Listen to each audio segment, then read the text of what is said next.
Morning students. इस video में मैं आपको class 10th chapter number 4 quadratic equation की एक्सरसाइज 4.2 का क्वेश्चन नंबर 3 एक्सप्लेन करने जा रहा हूँ।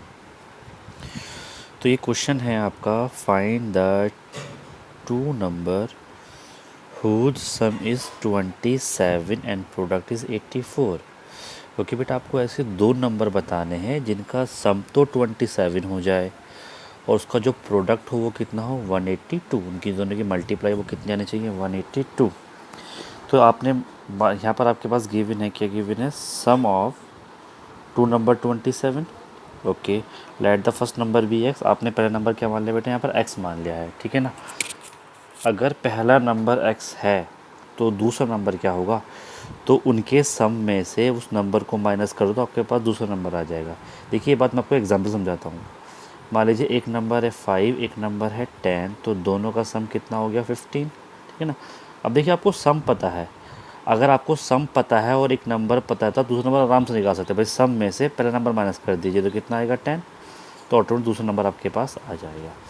या फिर आप सम में से पहला नंबर माइनस कर दीजिए या दूसरा कर दीजिए चलिए इस बार, तो कितना आएगा 5, तो पहला नंबर आ जाएगा। इसका मतलब ये है कि अगर आपके पास सम गिवन है और एक नंबर आपको पता है तो दूसरा आप कैसे करके माइनस करके निकालेंगे, तो आपका दूसरा नंबर क्या हो जाएगा 27 माइनस एक्स, ठीक है।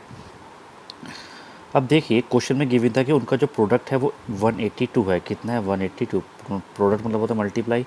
तो first number into second number equal to 182, multiply करेंगे 27 एक्स स्क्वायर इक्वल टू 182। यहाँ पर ये ज़ीरो आ जाएगा, बाकी एक्स इधर जाके प्लस का हो जाएगा, 27 इधर जाके माइनस का हो जाएगा। तो आपकी इक्वेशन बन जाएगी x square minus 27 x plus 182 is equal to 0।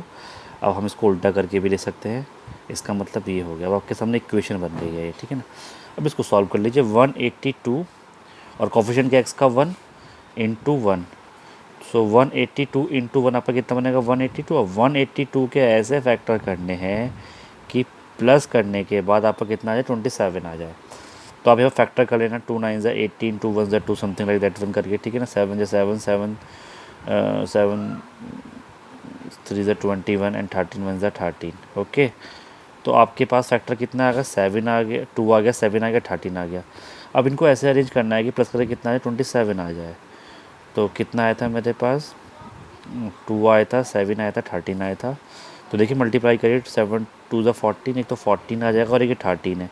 तो 14 13 प्लस करें तो कितना आ जाएगा 27। तो आपने यहाँ पर फैक्टर कर लिए 27 के 13 प्लस 14, फिर इसको सॉल्व मल्टीप्लाई करें तो माइनस का 14x माइनस का 13x, फिर आपने कॉमन ले लिया। यहाँ पर कॉमन लेंगे एक्स स्क्वायर माइनस 14x में, जब आप एक्स को कॉमन लेंगे तो आपको हो जाएगा एक्स माइनस 14, या माइनस 13 कॉमन लेना बचेगा एक्स माइनस 14। अब एक्स माइनस 14 कॉमन ले लीजिए तो कितना बचेगा एक्स माइनस 13। अब दो नंबर आपके पास जीरो आ गए हैं, तो पहले को जीरो रखा, दूसरे को जीरो रखा, ठीक है ना। अब आपने एक्स के मतलब फर्स्ट नंबर माना था, तो अगर आपका फर्स्ट नंबर 14 है, अगर आप इसे एक्स मानते हैं, अगर फर्स्ट नंबर 14, सेकंड नंबर क्या हो जाएगा 13, और अगर आप फर्स्ट नंबर 13 मांगते हैं तो आप सेकंड नंबर क्या हो जाएगा 14। तो आपके नंबर क्या हो सकते हैं 13 एंड 14। भाई अगर पहला 13 दूसरा 14, सॉरी अगर पहला 14 है तो दूसरा 13 होगा, और अगर पहला 30 दूसरा 14 होगा, तो नंबर क्या हो जाएंगे 13 एंड 14।